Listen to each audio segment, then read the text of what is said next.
But our next guest now, her work campaigning for adoption law reform has earned her an Australian of the Year nomination. Award-winning actress Deborra-Lee Furness has 2 adopted children with her husband, actor Hugh Jackman. And she knows firsthand how hard the adoption process can be. Deborra-Lee is the founder of advocacy group Adopt Change, and she joins us now. Welcome to The Drum. Great to be here. Now, this clip that we just saw of you telling this story of having to go to the US and being treated like a bank robber in Australia, that was more than a decade ago. Has this changed much since then, do you think? I'm here to say we are in the process of change now. I mean, I've been speaking out about this for 8 years, and we sort of got beyond the adoption community to the greater community, and now we're speaking to the politicians. I kept screaming out for a champion in government to take leadership of this issue. I'm thrilled to say Tony Abbott is on board, and we've been talking, and he is wanting to mainstream this and make the system work to serve families. So we're in the process of doing it. It's very exciting. Yeah, and I want to talk to you about what those measures actually are. But I know you've said before that you feel that in Australia there's some kind of cultural resistance or stigma about the idea. I mean, last year only 317 adopted. Why is that? How can you explain Adoptions that? are down, I think, 75% since the 70s. Why it is because of the way we've done it. Bronwyn Bishop did the report in 2005 and said there was an anti-adoption culture. This was created because of the stolen generation, because of the forced adoptions from the 50s, 60s, 70s of single mothers who had babies out of wedlock. So, and we did not supply support for all the triad of people going through adoption. So it didn't work. So it broke down, and there was shame and stigma. And when I started talking about, I mean, there was literally, no one had talked about it for decades. And our first year out as National Adoption Awareness Week, our slogan was, let's talk about adoption. With anything to heal, you have to bring it all out on the table, the good, the bad, and the ugly, and address it, which is what we did. So it was because of past practices.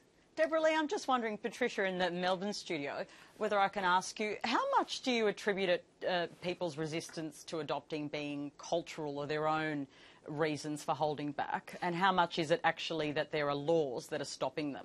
Is there any evidence on how much that mix is kind of represented as? The anti-adoption culture was within the system. I mean, it was not working. Is it an ideological mindset against adoption? And you know, the people working within the system didn't want to make it work because we had done it badly in the past. So you're talking about public servants? Yeah. Yeah, I am. And I know that, you know, a big part of that community is a part of the adoption community. They're adoptees themselves, they're relinquishing mothers themselves, and they didn't have support, so they have a very negative view a lot of time on adoption. So that's why it wasn't, no one was proactive, no one was leading the charge. We know to make anything work, you've got to have someone at the helm saying, let's make it work. And I'm hoping now Tony Abbott is stepping up and going to make it more expedient. Are you actually satisfied that he's working on it at the right pace? I know there was a big announcement and there was a lot of excitement about all of this, and I've written about it, as you know, but I'm wondering, has he kept pace? Do you feel satisfied with what the Abbott government's delivering? I'm sort of a New Yorker too, so nothing's fast enough for me. So no, I'd love it, but I realise I'm working with bureaucracy here, and this is decades of dysfunction, so it's going to take some time. But we are in constant conversation, and we're here, obviously it's the Australia Day celebrations in Canberra this weekend, so I'm hoping to have lots of chats, and hopefully we're going to move it along even faster. Okay, so one of the things that you've asked Tony Abbott to do, or you're working on together, is the shift to the Citizenship Act, which will allow bilateral agreements in terms of adoptions. That's one of the things. Right. I mean, we've got to have the structure of the system working. So I know that there's going to be a structure set up so that families feel supported in the process, that the timelines are quicker. I mean, who's really suffering here is the children. I mean, the longer these kids are not in a permanent family, there is mental, psychological things that are going to be happening to them. And we have to supply a support system for the adopting family and for the child along the way too. I feel if we're going to step up and really do adoption well, we have to have a pre- or post-adoption support system in place.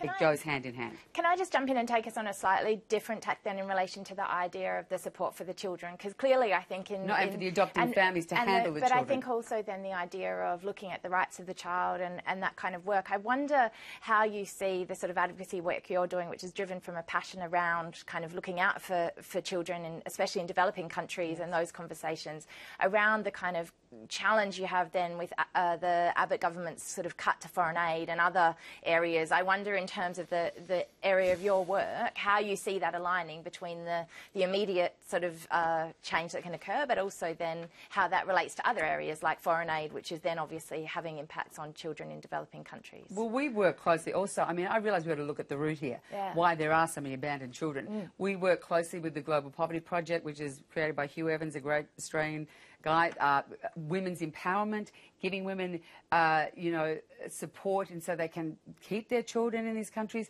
So we want to get to the root. You know, people keep saying I'm an adoption advocate. I'm not. I'm about kids. I want kids to be with their families.